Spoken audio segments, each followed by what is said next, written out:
Salut YouTube, ça va? Installe-toi.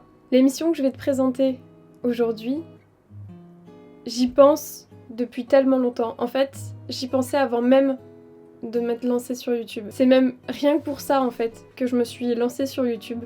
Je me souviens encore, avant même d'avoir créé cette chaîne YouTube, j'avais déjà l'intention d'envoyer des mails à plein de monde en disant écoute, j'ai ce concept, est-ce que tu veux y participer? Après je me suis dit ok, c'est un petit peu bête. T'as pas préparé. T'as pas de chaîne YouTube, Méline, tu ne peux pas. Et aujourd'hui, j'ai le temps, enfin. C'est pour ça que je n'ai pas sorti de vidéo entre la première et aujourd'hui, parce que c'est vraiment ce concept en fait que je veux mettre en avant le plus sur ma chaîne. C'est mon bébé, c'est celui qui me tient le plus à cœur. Je vais t'expliquer ce que c'est. L'émission s'appelle Mon animal et moi. Et le but dans cette émission, c'est de mettre en avant la relation que les gens ont avec leurs animaux. La relation que vous avez avec vos animaux. On a tous une relation différente avec nos animaux. Je vois bien avec mon ancienne chienne, Bulle, ceux qui me suivaient depuis le début, vous savez qui c'est. J'avais une relation particulière, elle faisait partie de la famille, mais je la considérais plus comme une sorte de grande sœur, je pouvais tout lui dire. Forcément, elle allait rien dire. Avec mon chien, Icar, c'est totalement différent. Il fait aussi partie de la famille, mais lui, on a une relation un peu plus particulière. On est beaucoup plus fusionnel. Parfois, je l'appelle... c'est un peu étrange à dire, mais mon amoureux tellement. Tout ce que je ressens pour lui, c'est incroyable. Et je sais que... Ah, j'ai envie de chialer! Pourquoi j'ai envie de chialer? Comme quoi ce concept, vraiment, il me tient tellement à cœur. Je sais qu'on a tous des relations incroyables avec nos animaux et c'est exactement ça que j'ai envie de mettre en avant. Mes invités, ce seront des gens d'horizons diverses. Et c'est ce que je veux. C'est vous montrer à quel point on a tous une relation unique avec notre animal. Et parfois même, ça va peut-être nous faire grandir, nous apprendre d'autres choses. Donc alors vous allez voir des histoires fantastiques, drôles, tristes, banales. Enfin, banales. Et c'est le but. J'ai déjà tourné quelques épisodes qui me tiennent à cœur. J'ai surtout, pour ce premier épisode, commencé avec une de mes meilleures amies. Et j'ai suivi son histoire depuis tellement longtemps. Elle va vous le raconter. Je suis si fière de tout ça. Je suis si fière de son histoire, de sa vie, et je suis contente de vous la montrer aujourd'hui. Le but, ça va être de faire vraiment des saisons complètes. Si vous voulez participer, il n'y a aucun problème. Je vais vous mettre mon mail juste là. N'hésitez pas à m'envoyer un petit peu votre histoire avec votre animal. Comme je vous l'ai dit, ça peut être une histoire totalement banale. C'est juste la relation qui m'importe ici. Donc n'hésitez pas à m'envoyer un petit bout de votre histoire avec votre animal, et puis faites-lui la plus belle des déclarations dans le mail, avec une photo de votre animal. Ça m'appâte. Si je vais voir un petit chien trop mignon ou un petit chat, je vais être là, je vais craquer, je vais dire forcément je le veux dans mon émission celui-là. J'espère que ce premier épisode vous plaira. J'ai pas forcément le bon matériel encore aujourd'hui pour vous proposer un truc très professionnel, mais je trouve que ça fait un peu plus justement... on est entre nous, on parle, on a une discussion. Je ne trouve même pas mes mots tellement je suis émue de... C'est fou que cette émission voit le jour. Vous vous rendez même pas compte que j'y pense depuis tellement longtemps. Je vous laisse avec le premier épisode. N'hésitez pas à me balancer plein d'idées, même des gens que vous voulez voir. N'hésitez pas aussi à me dire vos ressentis sur cette première émission, de m'aiguiller sur certaines choses que je dois changer. En fait, cette émission, c'est pas que mon émission, c'est notre émission en fait. Je vous laisse avec le premier épisode. Et peut-être que vous allez devoir sortir les mouchoirs. Salut à tous, aujourd'hui on se retrouve pour un nouvel épisode en compagnie de Juliette. Bah écoute Juliette, présente-toi aux gens de YouTube. Salut YouTube. Je m'appelle Juliette Guéris, moi j'ai 24 ans et je suis cavalière en Champagne-Ardenne. Je connais Méline personnellement depuis quelques années maintenant. Et du coup quand elle m'a proposé ce projet, donc que vous découvrez, j'étais trop contente de pouvoir y participer du coup pour vous raconter mon histoire avec mon poney. Sinon d'un point de vue professionnel, je suis en dernière année de chirurgie dentaire pour être votre future arracheuse de dents. Et je m'attendais pas à ça. Arracheuse de dents. Et voilà, et je monte à cheval à côté. Et vous pouvez me retrouver sur Instagram et TikTok sur mon pseudo. Pardon, c'est horrible. Non mais vas-y. @GGRider, donc pour ceux qui me connaissent ou non. Et voilà. Qu'est-ce que tu présentes sur Instagram et sur TikTok? Alors moi sur Instagram et TikTok, c'est un peu mon raconte montage de vie, clairement avec mes chevaux, donc c'est un compte principalement équestre et lifestyle, mais à tout ce qui touche à l'équitation. Je suis une grande fan de shopping, donc du coup j'adore faire mes petits unboxings, présentations de produits, crash tests, mes tips, voilà tout ce qui peut concerner l'équitation. J'ai un cheval qui s'appelle El Diablo, un selle français de 8 ans du coup, qui est un peu le cheval principal de mon compte parce que le poney que vous allez découvrir aujourd'hui est toujours le mien, il vit aux écuries avec moi, mais voilà je parle beaucoup plus d'El Diablo étant donné qu'on fait du concours et que voilà c'est mon cheval principal. Et du coup sur TikTok c'est un contenu un peu plus cool, un peu plus vlog, voilà, un peu moins préparé je peux dire qu'Instagram, mais du coup c'est peut-être un peu plus naturel que sur Insta. Allez la suivre. Je vais tout vous mettre sur ma grosse tête. Est-ce que tu pourrais te présenter toi en tant que cavalière? Du coup, je suis cavalière de CSO amateur. Je monte en épreuve amateur depuis, ça va faire bientôt 2 ans. Mais de base, je suis plus une cavalière de loisirs. Je me suis mis un peu sur le tard sur les concours. Et du coup, je monte à cheval depuis que je devais avoir 8-9 ans quand j'ai commencé. Donc j'ai monté en poney club centre équestre pendant plusieurs années. Ensuite, j'ai pris quelques demi-pensions avant de finalement avoir El Diablo que j'ai actuellement à confier du coup depuis 1 an. Et je suis propriétaire d'un poney donc, qui s'appelle Youpi, que vous allez découvrir juste après, depuis 2014. Et ce poney, j'ai rencontré en 2012. Ça a vraiment été le début de ma transition entre simple cavalière de club et vraiment un peu cette sensation d'être cavalière d'un cheval, d'un poney. Je suis très axée sur le travail à pied. J'adore l'éthologie, c'est un peu un mot utilisé à tort et à travers, mais j'adore m'intéresser au cheval, à son fonctionnement, toute la nature, la biomécanique, la nutrition et comment on peut tout assimiler pour travailler le plus possible, même pas travailler parce que Youpi en l'occurrence ne travaille plus, mais vivre en symbiose le plus respectueusement de leur organisme. Et donc tu nous parlais de ton petit poney. Oui. Eh ben raconte-nous l'histoire parce qu'elle est quand même incroyable. Ouais, c'est assez mouvementé comme histoire. Déjà pour vous présenter rapidement Youpi, c'est un poney B qui fait un peu moins d'1m20 au garrot, donc vraiment c'est un petit machin. Il a eu 14 ans cette année, il est né en 2008 du coup. D'un point de vue papier, alors c'est un mélange des champs mais un mélange bien robuste comme on les aime. Il est né dans le centre équestre où j'ai commencé à monter à cheval. Donc j'ai pu voir ses parents, mais Youpi je l'ai vraiment rencontré du coup en novembre 2012. Il était alors âgé de 4 ans et il appartenait du coup au propriétaire des écuries où je montais. Donc à savoir que c'est un peu complexe, mais en gros les écuries appartenaient à un propriétaire qui faisait un peu d'élevage, donc il faisait un peu de poney, un peu de pur sang arabe, voilà, un peu plein de choses. Et à côté de ça, il sous-louait une partie de ses écuries à mon centre équestre, donc vraiment à une gérante, donc c'était un peu 2 personnes différentes. Quand Youpi est arrivé en 2012, la fille du propriétaire, elle savait que j'adorais venir l'aider à s'occuper de ses chevaux du coup. Et quand j'ai vu mon petit Youpi arriver, qui ressemblait à rien en plus quand il est arrivé, il avait même pas de nom, hein, pour vous dire c'est moi qui l'ai appelé comme ça. Quand il est arrivé, il ressemblait à rien, mais il était trop mignon. Et comme il revenait de pâture, il avait été castré récemment, j'ai demandé est-ce que je peux m'en occuper. Il est pas du tout manipulé, il a un licol sur le nez et puis c'est tout. Et puis comme eux de toute façon ils avaient tellement de poneys et de chevaux dans cette écurie, donc là vraiment la partie propriétaire, pas la partie club, ils avaient beaucoup de poneys et de chevaux, ils avaient pas forcément le temps de s'occuper de tout le monde, donc ils savaient que un poney d'1m20 il n'allait pas me tuer, donc c'est bon, ils pouvaient me le laisser entre guillemets sans problème. Et ma meilleure amie, Eléa, elle s'occupait de la sœur de Youpi parce qu'ils sont arrivés à 2, Youpi et à côté une poney grise qu'on a nommée Tagada. On était très inspirés à l'époque. Youpi et Tagada, c'est vrai que... Et du coup on a commencé à s'en occuper début 2012. Il faut savoir que c'est des poneys qui n'étaient pas du tout manipulés, mais on a eu de la chance, très gentils, parce que quand on y pense avec le recul, on n'avait quand même pas peur parce qu'on n'était pas très fortes et on s'occupait de poneys qui n'avaient jamais rien fait de leur vie. On s'en est suivi pendant plusieurs semaines de la manipulation, un pré-débourrage, on l'a fait nous-mêmes. Alors franchement, je sais qu'avec le recul, c'est particulièrement inconscient, hein. Ne débourrez pas des chevaux quand vous avez des petits niveaux sans être encadré. Ça aurait pu être dangereux, mais on a de la chance, les poneys étaient très gentils à l'époque, toujours maintenant. Les poneys étaient très gentils, ça s'est bien passé, ils sont quand même hyper cool avec nous. Et en fait, j'ai vraiment commencé à avoir l'impression d'avoir une vie de propriétaire. Alors le propriétaire de Youpi ne s'en occupait pas, il avait d'autres choses à faire. Donc du coup, je m'en occupais comme si c'était le mien, je venais monter quand je voulais, je programmais mes semaines comme je voulais. Petit à petit, j'ai commencé, alors ça part du mode Facebook, hein, parce que du coup, on a créé notre page Facebook à ce moment-là pour ceux qui nous ont connus, Youpi et Juliette à l'ancienne. Du coup, c'est là qu'a commencé un peu le travail à pied, l'équitation dite éthologique, le cirque, etc. Donc on s'est pris au jeu et Youpi a adoré ça. Vraiment faire la jambette, le stick to me, la valse, voilà, il était vraiment trop chouette, il adorait faire ça. Voilà, on a vraiment développé un peu ce côté travail à pied, cirque, Youpi adorait ça. J'ai commencé aussi à monter en licol, à essayer un peu de monter en cordelette, à savoir que bon, j'avais 14 ans mais j'étais déjà très grande en taille à l'époque pour lui, mais j'étais beaucoup plus fine que maintenant, donc j'étais pas très lourde pour son petit dos.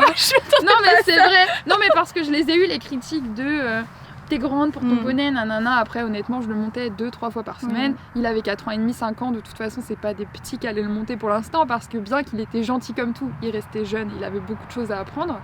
Mais voilà, du coup on s'est bien pris au jeu de pouvoir aller en balade. Enfin vraiment il était vraiment super, et c'était voilà mon premier entre guillemets vrai poney à moi, comme si c'était le mien, même si c'était pas le mien à l'époque.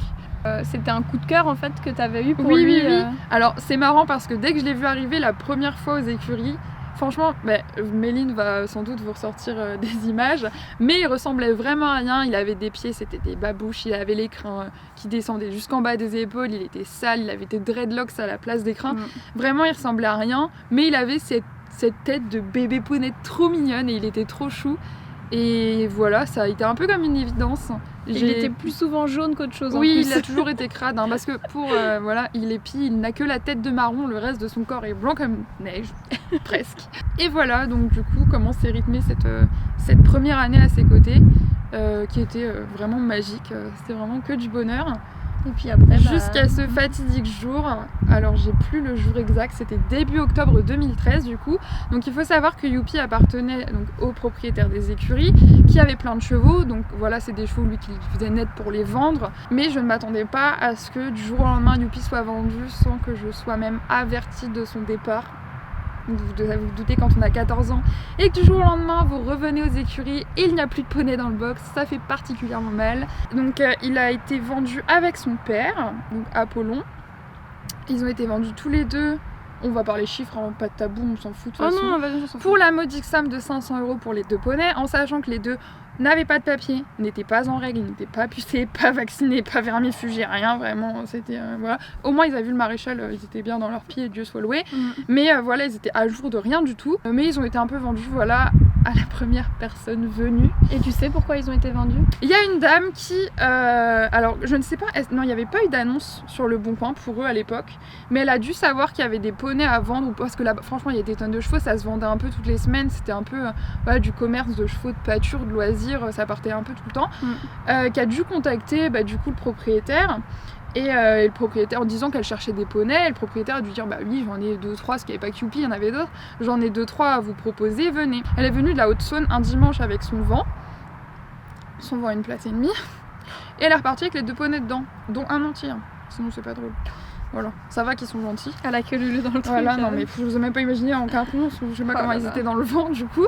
Et elle est repartie, donc moi j'apprends le lendemain par ma coach du coup de la partie centre équestre, mais qui avait quand même une vue sur les box du proprio, que Youyou n'était plus là. Donc je contacte le proprio qui me dit que c'est pas lui qui a géré la vente, que c'est son palefrenier de l'époque. Donc je contacte, vraiment c'était un sketch, je contacte le palefrenier qui me dit oui, je l'ai vendu hier à une dame, elle a pris avec Apollon.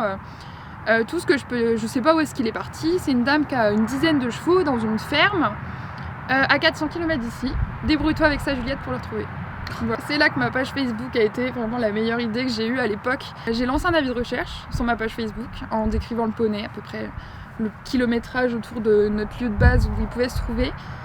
Et la page Facebook comptait à l'époque 5 ou 6 000 abonnés de mémoire. Ouais, c'est vrai. Et du coup, il y a une abonnée qui me dit, donc au bout de plusieurs jours de recherche, que elle pense savoir où est mon poney, parce qu'il y a une dame dans son village qui a une ferme avec plein de chevaux et de poneys, et il semble avoir vu 2 nouveaux poneys qui étaient arrivés, qui semblent correspondre à la description de Youpi Apollon. Et elle me donne le Facebook de cette dame-là, qui heureusement est un compte public, enfin elle ne cachait pas ses photos ni rien, et je suis tombée sur l'album de Youpi. parce qu'elle avait déjà fait un album photo, qu'elle avait rappelé, comme il avait pas de papier, elle pensait qu'il avait pas de nom, qu'elle avait appelé Uragorn, et donc j'ai tout de suite reconnu Youpi sur les photos, enfin c'était certain que c'était lui, avec son fils, parce qu'elle avait acheté pour son fils, et donc je lui ai envoyé un message. Du coup cette dame là je la contacte sur Facebook, je lui envoie un message, je lui explique notre histoire, et directement elle me dit qu'elle est trop contente d'avoir des nouvelles de Uragorn, qu'elle va rappeler Youpi du coup parce que c'était son nom, et elle me donne son numéro de téléphone pour que je l'appelle. Et on reste au téléphone franchement hyper longtemps, je crois 1h30, quelque chose comme ça, où elle me raconte un peu son histoire, que c'est des gens qui vivent dans une caravane, dans un corps de ferme pas du tout rénové. Ils ont dans le corps de ferme une quinzaine de box, donc ils ont 13 chevaux et poneys, et un chenil parce qu'ils font de l'élevage d'American Staff. Et ils ont 2 paddocks où les chevaux vont à tour de rôle dans le paddock. Je crois qu'il y avait une pâture un peu plus loin. Donc elle m'explique qu'elle a acheté pour son fils. Elle a également une fille et 2 autres grands garçons qui vivaient plus là-bas à l'époque. Et donc voilà, donc elle me donne des nouvelles de Youpi tout le temps. Je suis soulagée d'avoir des nouvelles, je sais où il est. Mes parents me font la surprise, donc on est en 2013, pour Noël, sur un petit carnet, je l'ai encore d'ailleurs à la maison, de m'emmener passer un week-end en Haute-Saône pour aller voir Youpi. Du coup, c'était le 31 décembre, c'était pour le jour de l'an, un truc comme ça. Et donc attends, on va repartir sur pour bien comprendre. Ouais. Toi, ton petit poney là, il part. Oui. Donc, ton petit poney fétiche, il part. Un cavalier de base se dit bon bah il part, je peux demander des nouvelles, mais toi tu t'es accroché quoi. Ouais, c'est vraiment un gros coup de cœur. Oui. Il aurait pas dû partir quoi. Ouais, j'ai pleuré toutes les larmes de mon corps pendant des jours. Vraiment, j'étais super mal. À ce moment-là, j'étais pas du tout dans l'optique de le racheter. Je voulais vraiment juste le retrouver, avoir des nouvelles, parce que je ne supportais pas de me dire le poney que depuis 1 an je chéris, j'en prends soin comme la prunelle de mes yeux, il est parti et c'est comme s'il était mort. C'est comme si je ne savais pas où il était. Qu'est-ce que peut devenir un poney qui n'a pas de papier Voilà, franchement, on ne fait pas de dessin, mais on ne sait pas où est-ce qu'il peut finir ces poneys-là. Abandonnés dans un pré, maltraités. Enfin, franchement, quand on vend 2 poneys 500 balles à quelqu'un dont on n'a même pas le nom et le prénom, c'est qu'en plus, voilà, on s'en fout peut-être un peu de où est-ce qu'ils finissent. Et moi, c'était hors de question. Je voulais absolument avoir des nouvelles de lui. Donc j'étais vraiment dans cette optique de le retrouver, savoir où il est. Et j'avais dû dire à la nana qui l'a acheté à l'époque que si un jour elle le vendait, elle me dise voilà, que je sais pas ce que j'aurais fait, mais voilà, j'aurais soit racheté, soit suivi, enfin voilà, quelque chose du coup pour toujours avoir des nouvelles. Et on se rend du coup chez ces personnes-là. Donc il faut savoir que j'ai eu de la chance de le retrouver parce que j'ai découvert en arrivant là-bas que c'était un village de 200 habitants, donc j'avais de la chance que j'ai des abonnés qui habitent dans ce village. Sinon franchement je sais pas comment j'aurais retrouvé, mais vous allez voir, la suite est encore plus folle vraiment. On se rend compte en arrivant que les conditions de vie des chevaux sont très particulières. Des chevaux dans des petits box dans un hangar avec 2 paddocks où il n'y a pas un pet d'herbe. Après ils avaient du foin à manger dans le box, mais je veux dire, quand ils sortaient au paddock, c'était dans des paddocks pleins de boue. Ils sortaient très peu parce qu'il fallait que tous les chevaux sortent. Elle faisait de la reproduction, donc il y avait des poulinières pleines. Enfin, c'était vraiment voilà, ce space. Donc au final on va voir Youyou, on va dans un des espèces de paddock qu'elle avait où du coup voilà, je fais des petites photos, je m'occupe de lui, je fais un peu de travail à pied, je vois qu'il a rien oublié. À savoir que là-bas, ils n'avaient pas de selle et pas de filet. Donc les gamins ne montaient Youpi qu'à cru en licol. Donc je précise qu'il avait 5 ans à l'époque. Débourré par une jeune. Débourré par moi, et que les enfants étaient vraiment petits. Je crois que le garçon pour qui était Youpi devait avoir 7 ans et sa petite sœur devait en avoir peut-être 4. Donc vraiment des petits loulous, petit niveau sur un poney jeune qui prend vite des mauvaises habitudes. Et je l'ai senti tout de suite parce que j'ai retrouvé un poney qui mord, qui ne tenait plus bien les pieds, alors que voilà, c'était des basiques qu'on avait appris et qui étaient qui étaient acquis. La journée se finit, je repars avec un goût un peu amer de laisser mon poney dans cet environnement qui me paraît pas des plus optimums pour lui d'un point de vue bien-être, santé, et santé surtout. Et puis même déjà à l'époque, tu avais cette conscience que c'était pas qu'un objet, c'était vraiment un animal, qu'il fallait vraiment en prendre soin. Oui, totalement. Voilà, qu'il puisse aller en extérieur avec des copains, pas être tout seul dans un box, aller au paddock tout seul. Alors ça va peut-être être très cliché, hein, c'est peut-être un jugement que je porte, mais des gens qui n'ont pas forcément de moyens, qui ont beaucoup de chevaux, comment ça se passe s'il y a un jour des frais à prévoir en cas de problème de santé. Voilà, c'était un peu compliqué d'avoir une vision sur l'avenir de Youpi chez eux, en sachant que voilà, c'était un poney acheté pour des enfants ça grandit vite. comment ça se passe après, ce qu'ils gardent et ce qu'ils vendent, voilà, Qui je vont ne être sais pas. laissés au champ, ouais. Exactement. Donc voilà, du coup je repars en étant un peu triste de le laisser là, enfin, les semaines et les mois passent, et cette personne du coup, donc la propriétaire de Youpi, bien que c'était techniquement pas propriétaire étant donné qu'il n'avait aucun papier, hein, elle l'avait embarqué dans son vent comme ça, m'annonce qu'elle le vend. Qu'elle le vend parce qu'elle a des problèmes d'argent, qu'elle ne vend pas Apollon, qui lui était entier et pouvait lui servir pour la reproduction, mais qu'elle vend Youpi et une autre ponette qu'elle avait aussi, parce qu'elle avait plein de poneys de chevaux, donc elle vend une autre ponette. Elle les vend tous les deux et elle m'annonce qu'elle vend Youpi 1000 €. 1000 € pour un poney qui n'a pas de papier, qui n'est pas vacciné, qui n'est pas en règle, point barre, qui n'a pas de suivi ni ostéo, ni dentiste, ni maréchal, parce qu'il... Enfin, après maréchal, il part eux-mêmes. Il y a des gens qui partent très bien, hein, mais bon, c'est quand même une formation de base, il faut quand même avoir voilà, des bonnes connaissances. Des bonnes connaissances, ouais. Donc du coup, qu'elle le vend 1000 € et elle me dit, tu me le rachètes. Ils ont dû se dire, tiens, 1000 € le poney, c'est sûr que vu comment leur gamine elle y est attachée, ils vont lui dire oui, on va se faire 1000 €, sans doute. Hein. Et du coup, à l'époque, je lui dis que non, moi je peux pas. J'ai demandé à mes parents, bien sûr, avant, j'ai pleuré devant mes parents parce que vraiment je me disais, mais où est-ce qu'il va finir? Et mes parents m'ont dit, c'est mort, on ne l'achètera pas, qu'est-ce que tu vas en faire? Il est petit. Mes parents ne sont pas du tout dans le monde du cheval, donc voilà, c'était pas du tout l'idée de l'acheter à ce moment-là. Donc c'est tout, donc je lui explique, elle se fâche un peu, elle lui annonce que je lui achète pas. Moi, ma page Facebook a pris un peu d'abonnés entre temps, on était peut-être à 10 000, et je lui dis, parce que je veux pas me fâcher avec elle, que je partagerai son annonce sur les réseaux, qu'on trouvera quelqu'un, que je l'aiderai, etc., etc.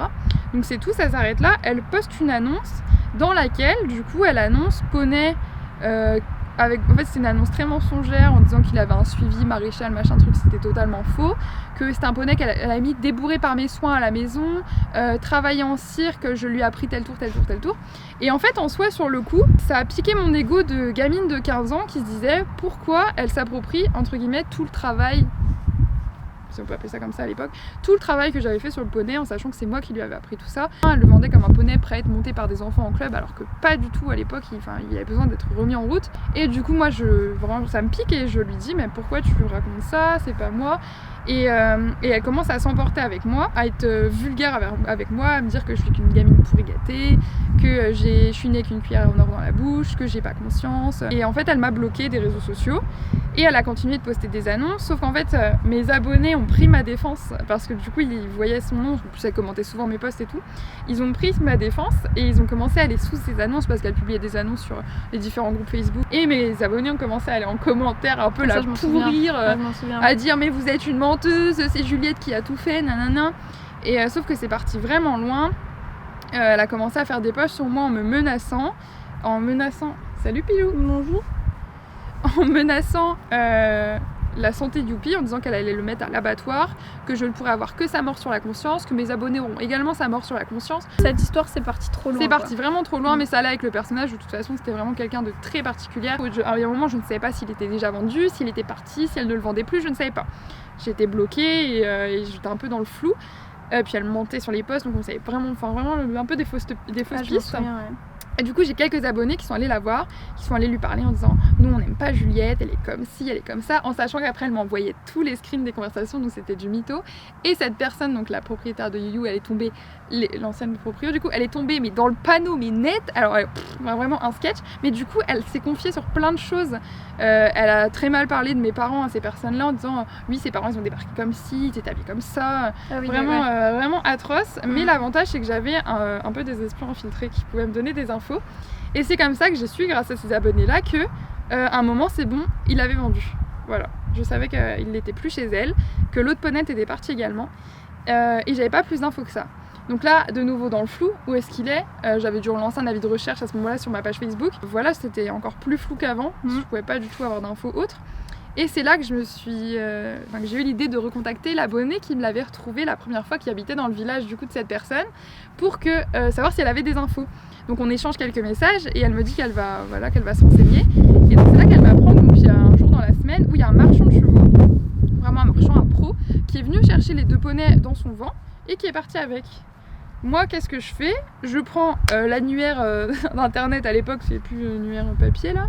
Je tape marchand de chevaux, je crois que je mets Franche-Comté pour être sûre d'englober un max de départements. France. Et je commence à appeler tous les marchands de chevaux chacun leur tour. Avec mon fixe chez mes parents un mercredi après-midi, je rentrais des cours. Donc encore une fois, t'es vraiment déterminée. Ouais, déterminée. Il faut savoir qu'à l'époque, tout ça, je le faisais sans en parler le moindre mot à mes parents, à ne pas reproduire. J'étais hyper choquée de la bienveillance des gens au téléphone. J'en ai appelé vraiment beaucoup. Et il y a un appel qui m'a marquée, c'est un monsieur qui avait vraiment une voix de personne âgée. Et comme c'était des vieux annuaires en ligne, enfin vraiment c'est... Et il me dit « Oh mais moi ça fait des années que je ne vends plus de chevaux mademoiselle » et à chaque fois je racontais un peu l'histoire d'un poney que j'avais retrouvé qui a été vendu. Et le monsieur avait écouté toute mon histoire, il avait été hyper attendri, on avait discuté un peu, il avait fini par me dire « Bon bah j'espère de tout cœur que vous allez retrouver votre poney et tout », enfin vraiment trop mignon. Et donc voilà, j'appelle plein de marchands, bon, certains n'ont pas trop le temps, me disent non désolé j'en ai pas qui correspondent à ça et ça raccrochait là, c'était tout. Et il y a un marchand très sympa qui me dit écoute, j'ai peut-être une piste, je veux pas te faire de faux espoirs mais je te rappelle dans l'après-midi, c'est tout. Donc je me dis ok, bon on verra, j'en appelle d'autres entre temps, ça aboutit pas trop, donc j'attends un peu l'appel de cette personne là avec impatience. Il me rappelle dans l'après-midi et il me dit écoute Juliette, j'ai retrouvé ton poney. Donc assez dingue. Et il me dit qu'il y a un ami à lui qui vend des chevaux aussi, donc il fait un peu de commerce, qui est passé dans ses écuries et qui avait son vent derrière sa voiture. Et du coup, lui, par curiosité, a regardé dans le vent et il a vu 2 poneys, dont un qui correspondait à la description du whoopie, parce qu'un pie qui n'a que la tête marron, il n'y en a pas énormément. Et donc, du coup, il a quand même voulu appeler cette personne avant pour être sûr et pas me faire de faux espoirs. Et du coup, il me dit c'est bon, j'ai bien retrouvé du coup ton poney. Donc, il me donne le numéro de téléphone et moi, j'appelle ce monsieur en lui expliquant qu'il me dit que lui, il a bien récupéré le poney donc, en Haute-Saône, mais qu'en fait, il l'a récupéré. Alors, la grande question. Donnez votre avis en commentaire. Est-ce que 1, il s'est foutu de ma gueule pour que j'enchérisse? Est-ce que 2, il s'est pas foutu de ma gueule et c'est une histoire vraie? On va voir. Il m'a dit qu'en gros le poney était déjà vendu, que la condition de la personne, l'ancienne propriétaire du coup de Haute-Saône là, la condition c'était qu'en gros si le marchand le récupérait, c'était qu'il ait déjà un acheteur derrière. Et donc apparemment il partirait pour la modique somme de 1400 €. De plus en plus cher, bizarrement quoi. 1400 € à un gamin en Suisse, parce que faut savoir que c'était à la frontière suisse. Il pouvait entre guillemets court-circuiter et annuler la vente, mais par contre il voulait que j'enchérisse. Moi je pense que c'est du mytho. Ah, il y a moyen, c'est une technique de vente. Je pense que c'est du mytho ouais. et qu'il a pas eu pitié de mon jeune âge et de mon amour pour mon poney. Il s'est juste dit on va se faire de la thune sur un poney qui a pas de papier, ça va être bien. Et donc du coup je lui ai dit ok. Toujours sans l'accord de mes parents, c'est pas drôle. Je vais braquer une banque, je reviens. Je dis ok, 1500 €, je vous le prends. Et il me dit ok. Je lui dis par contre, je suis jeune, il faut que je récolte les fonds. La condition c'est que il faut juste que vous me le gardiez le temps que je trouve les fonds. Mais je lui dis c'est sûr, je vous le prends, voilà, je lui avais expliqué mon histoire, j'ai essayé d'attendrir un peu. Il m'a dit il n'y a pas de souci, on te le garde gracieusement.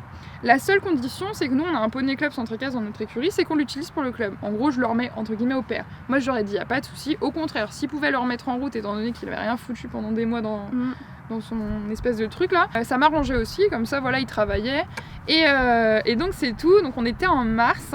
Entre-temps, donc j'ai expliqué à mes parents, je me suis engagée à le payer moi-même avec mes sous, à trouver une solution pour le mettre au père pour qu'il ne me coûte rien, parce que voilà, j'étais jeune, mes parents ne voulaient pas faire de frais à côté, parce qu'ils me payaient déjà mes cours d'équitation, parce que je continuais de monter à cheval. Ils m'ont dit ok, mais il faut qu'il ne nous coûte rien. Donc pendant mars, avril, mai, juin, 3 mois, j'ai travaillé, vendu des trucs, fait des brocantes, hein, vraiment, j'ai fait tout et n'importe quoi. J'ai eu mon anniversaire en juin, ça m'a un peu aidé financièrement. J'ai demandé ça pour mon anniversaire, aidez-moi à acheter mon poney. Bon, ils ont pas tout payé, hein, j'ai bien travaillé aussi. J'ai réuni du coup les sous pour le racheter. Et le 30 juin 2014, du coup, je suis partie le chercher. Il y a une abonnée qui montait dans cette écurie-là, qui m'a envoyé des photos pendant 3 mois de quand il était en cours avec des gamins, en balade, dans le manège. Là même, il était un peu en pâture aussi, enfin vraiment, j'avais eu des nouvelles tout le temps, donc vraiment super. On part le chercher. Et encore une fois, on part. Alors moi, j'avais pas de vent à moi. Et pareil, toujours la bienveillance des gens. Un monsieur dans le village de mon oncle et ma tante, parce que c'est mon oncle qui est venu avec moi le chercher, nous a prêté son vent. C'était la confrérie des cavaliers de Froidmont qui font des rallyes dans les Ardennes, qui les organisent. Du coup, ils nous avaient fait parce que des big up. Ouais, non mais grave, big remerciement. Et du coup, ils nous ont prêté leur vent, mais gracieusement, gentiment, en nous disant oui, c'est super, c'est pour trouver votre poney. Enfin, vraiment, les gens, alors qu'ils ne nous connaissaient pas du tout, vraiment adorables. Donc, on a pu aller le chercher. Et donc c'est comme ça que je l'ai récupéré le 30 juin 2014. Ouais. Du coup j'arrive dans l'allée et Youpi était... Alors il était en... Vous savez c'était les stalles où ils sont accrochés, ce mode de vie qui existe encore malheureusement. Ouais. Les écuries sont super là-bas, c'est juste ça, je suis moins fan mais bon bref. Donc il était accroché et je l'appelle et il se retourne, il me regarde et il est nie avec sa petite bouille trop mignonne là. Du coup je vais lui faire un gros câlin, je suis trop contente de le retrouver. Je suis restée d'ailleurs, même le contrat de vente et le paiement, j'ai laissé mon oncle et ma tante gérer tellement je voulais juste rester avec mon poney et lui faire des câlins et tout. Donc j'avais mon poney monté dans le vent et on repartait direction, non pas les Ardennes, étant donné que à l'époque, attention, on fait un big retour en arrière. J'ai parlé de Tagada, donc qui était sa sœur, qui avait également été vendue, mais elle avait été vendue à un centre équestre de La Morlaix, c'est une ville à côté de Chantilly en région parisienne, enfin au-dessus de la région parisienne, dans l'Oise précisément. On avait sympathisé avec les gérants de l'écurie, Jean-Marc qui était super sympa. Et j'avais échangé plusieurs fois avec lui parce qu'on avait pris des nouvelles de Tagada parce que voilà, Eléa il était très attaché également. Et du coup je lui avais demandé s'il cherchait pas un poney à prendre au pair parce qu'à l'époque les écuries où je montais ne prenaient plus de poney au pair, ils étaient pleins niveau place. Donc du coup il m'avait dit qu'il n'y avait pas de souci, qu'il y avait Youpi avec plaisir. Donc on est reparti du Doubs direction l'Oise pour amener Youpi du coup à La Morlaix où il est resté pendant 1 an. Et j'allais le voir... Je disais tous les 1 mois et demi, je faisais la route pour aller le voir parce que du coup, voilà, fallait faire des choix. Si je voulais garder mon poney mais qu'il ne me coûte rien, ça voulait dire que je pouvais pas le voir tout le temps. Mais je préférais ne me dire que je ne le voyais que tous les 1 mois et demi, mais qu'au moins c'était le mien. Je savais ce qu'on en faisait, je savais qui en prenait soin, comment ça se passait. Et là, j'avais fait très confiance en eux. Enfin, ça s'est parfaitement bien passé. Et c'était moi qui allait choisir son avenir et qui saurait voilà toujours où il est. Et même si ça me coûtait le prix de ne pas le voir très souvent, je préférais ça plutôt que de le savoir chez n'importe qui, n'importe où. 1 an plus tard, donc on est en 2015, ce coup-ci, on commence à se rapprocher. Ça avance. Jean-Marc m'annonce qu'il quitte l'Oise pour aller vivre en Corrèze, près de Pompadour, parce que ses 2 filles font du complet au niveau en TDA. Et du coup, Pompadour, pour faire du complet, c'est le top. Et ils y allaient souvent en vacances, donc ils avaient décidé d'aller faire leur vie là-bas pour que ces filles puissent se développer le plus possible en complet, parce que dans le coin où ils étaient, ça se faisait moins. Et donc ils arrêtaient totalement l'activité équestre, ils ne faisaient plus de centre équestre, ils vendaient les lieux, ils vendaient leurs chevaux. Propriétaire de l'écurie ouais, qui t'a voilà, appelé c'est ça. Mais il m'a dit qu'il voulait bien prendre Youpi avec eux en Corrèze, alors qu'il travaillerait plus, qu'il serait au parc avec les poneys que ses filles ne montaient plus parce qu'ils gardaient aussi les plus vieux poneys de leurs filles ou les plus petits. Il m'a dit qu'il acceptait de me le prendre, voilà, toujours gracieusement, et que je le récupère quand je veux. Donc ça m'a vraiment touchée parce qu'il n'aurait pas été obligé, il aurait très bien pu me dire, bah écoute, on arrête l'écurie, on peut plus te le prendre au pair. Et à l'époque, en fait, mes monitrices du centre équestre où moi je montais depuis toujours, du coup, m'ont proposé de le prendre au pair parce qu'il récupérait de la place. Donc du coup, j'ai remercié Jean-Marc de sa proposition, mais j'ai décidé de ramener Youpi avec moi dans les Ardennes. Excellent. Pour vraiment revivre notre vie à 2. Donc c'est incroyable, mais en 2015, 2 ans après son départ, il revient dans son lieu de naissance. Toujours avec moi, mais ce coup-ci avec mon nom sur les papiers, parce qu'entre temps il a été mis en règle, hein, vous vous doutez bien. Du coup, Youyou est revenu à domicile. Enfin.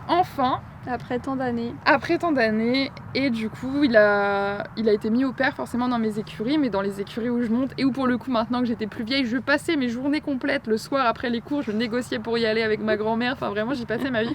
Donc je le voyais quasiment tous les jours, c'était le bonheur. Et il est resté dans mon centre équestre où je montais avec moi quelques années. Il m'a également suivi 1 an et demi à Reims, parce que du coup, je faisais mes études à Reims, et il y a un moment où je montais plus du tout à cheval dans les Ardennes, je montais sur Reims, et donc du coup je passais juste le voir de temps en temps aux écuries, et ça me manquait de plus avoir cette proximité qu'on avait retrouvée, du coup de se voir quasiment tous les jours. Donc du coup j'ai décidé de le reprendre un petit peu à Reims avec moi. Il a été en centre équestre, pareil, ça s'est très bien passé. Moi je montais dans le centre équestre où il était au pair, donc je le voyais très régulièrement, ça s'est très bien passé. Il était super heureux. Et moi j'ai arrêté de monter dans ce centre équestre là parce que j'ai pris une demi-pension dans les écuries où on se trouve actuellement, dans les Ardennes, pour monter pendant le week-end. C'était les écuries où montait du coup désormais ma meilleure amie Eléa qui avait Tagada, tout se rejoint. Et donc du coup je l'ai suivie dans ces écuries là parce que j'ai adoré les écuries, j'ai adoré la coach, j'ai adoré monter ici. Et donc je continuais d'aller voir Youpi dans le centre équestre, mais je n'y montais plus et je montais ici le week-end. Et donc du coup ma coach ici, Jess, donc la femme de Béranger, m'a proposé de ramener Youpi ici pour ces 2 garçons du coup qui avaient une ponette à l'époque qui est décédée de vieillesse. Du coup ils m'ont proposé de ramener Youpi ici pour les garçons À savoir qu'il n'aurait pas été tout seul parce qu'une des propriétaires qui a une jument ici a acheté une ponette pour sa fille, donc du coup ça aurait permis que les 2 poneys vivent ensemble, donc ça tombait bien. Et donc forcément j'ai hors de question de dire non, la proposition était trop belle, c'était pendant le confinement en 2020 du coup que Youpi m'a rejoint ici aux écuries de Béranger. Et donc ça fait maintenant 2 ans qu'il est aux écuries. Déjà. Et que je le vois tous les jours et qu'il vit sa belle vie ici, sachant qu'il a une vie de retraité clairement. Ici, il vit en paddock à l'extérieur toute la journée. Il n'y a qu'en cas de gros orages ou de forte chaleur que là on les rentre à l'intérieur de l'écurie. Et l'hiver par contre il vit au box où on le sort quotidiennement comme un cheval comme un autre. Mais l'hiver ici on peut pas utiliser les paddocks. Ouais, avec la boue et Donc tout du ça, coup il va au manège. Je préférais qu'il vive dehors. Je suis plutôt partisane des chevaux qui vivent à l'extérieur un maximum. Mais bon c'est pas mon choix entre guillemets. Mais il est très heureux. Et il vit avec Quincy, sa petite ponette. On dirait vraiment le couple de scène de ménage. Ils s'aiment autant qu'ils ne peuvent pas se blairer. Liliane, bonjour. Mais voilà, du coup, il est très peu monté parce que les garçons ont un peu des phases. Soit ils vont être au taquet et pendant une semaine, ils vont monter tous les jours. Et ensuite, pendant 2 mois, ils vont plus monter. Mais Yuliu est tellement gentil que il peut ne pas travailler pendant 2 mois et avoir les gamins sur le dos. Il ne dit rien du tout. Il est gentil comme tout. On vit notre meilleure vie maintenant qu'on est ici depuis 2 ans.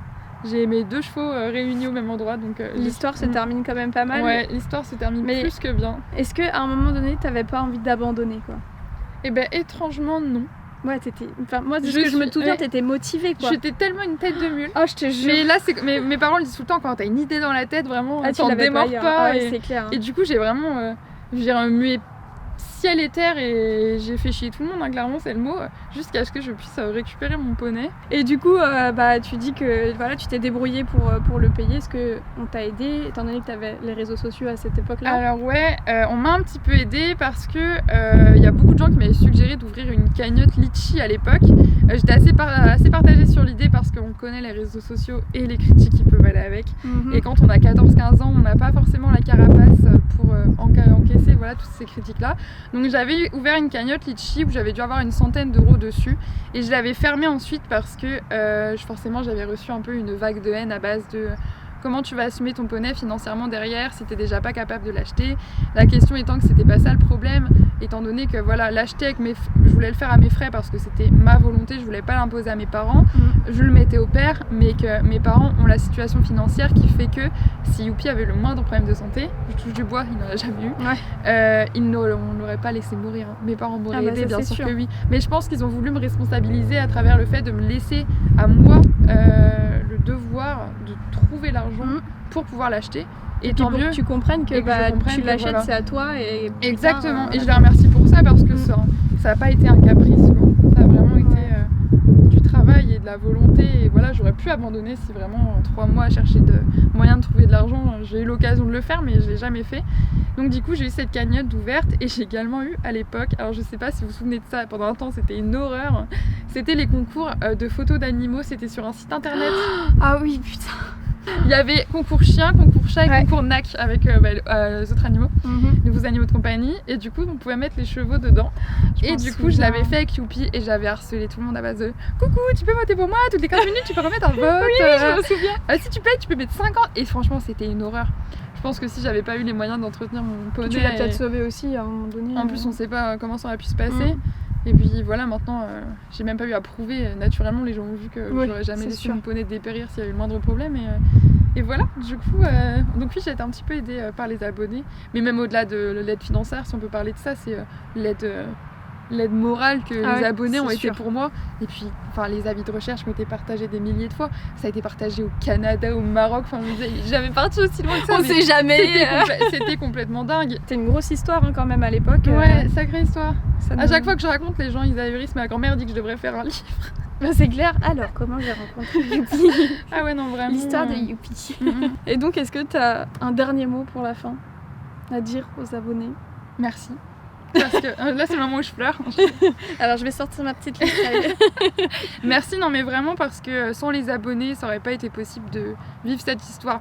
De la commencer, si, parce qu'elle a commencé au-delà de Facebook, Instagram, mais de le retrouver plusieurs fois, de le racheter. Et merci pour toute la force et le soutien et pour votre présence depuis 10 ans. Mais je pense que C'est c'est dingue. lui qui devrait te remercier de ne pas l'avoir lâché. Ouais, C'est quand même ça on va aller incroyable. lui demander après. Non, toi, qu'est-ce que t'en penses de ce truc? Mais Non, c'est ouais, quand même ouais dingue. merci aux abonnés. Et puis merci à Youyou de me supporter depuis 10 ans. Non, ça va, il me supporte bien, je pense. Vous savez, je vais le voir pour le brosser, lui donner des carottes. Donc Ah ouais, je pense que c'est le plus heureux. oui, ça va, il est content de me voir. Et là, imaginons, il est devant toi et il comprend tout ce que tu dis. Ouais, Qu'est-ce que t'aimerais lui dire?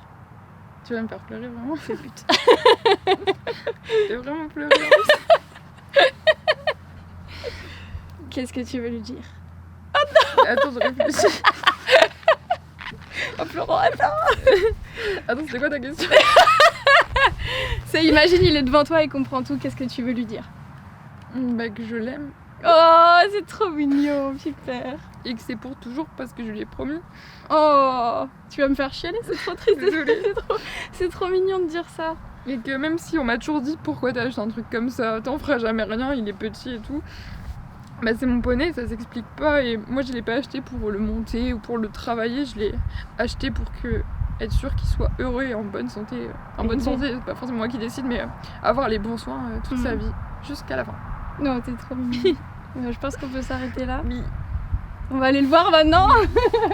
Merci beaucoup. Merci à toi, ça me fait trop Ça va plaisir. être une histoire hyper intéressante, les gens vont adorer. Ouais, j'espère. Et ils ont besoin d'entendre des choses comme ça dans la vie. Oui, et comme quoi c'est pas parce que on peut penser qu'on est des cavaliers de sport ou de concours ou de machin que à côté de ça il y a pas un autre aspect de nous-mêmes. Et peut-être que c'est une image que je renvoie beaucoup sur Instagram actuellement vu que je fais du concours et que j'ai El Diablo, mais à côté de ça il y a des idées et des... Voilà, le fondamental changera jamais chez moi par rapport à ça. C'est ma ligne de conduite, on va dire. Ah bah ça c'est vrai. Oui. Et bah écoute, merci Juju. Merci à toi Méline, c'est Hyper trop cool de faire intéressant. cette vidéo. Et puis bah j'espère que vous avez aimé la vidéo et on se retrouvera pour un prochain épisode. À bientôt. Bisous.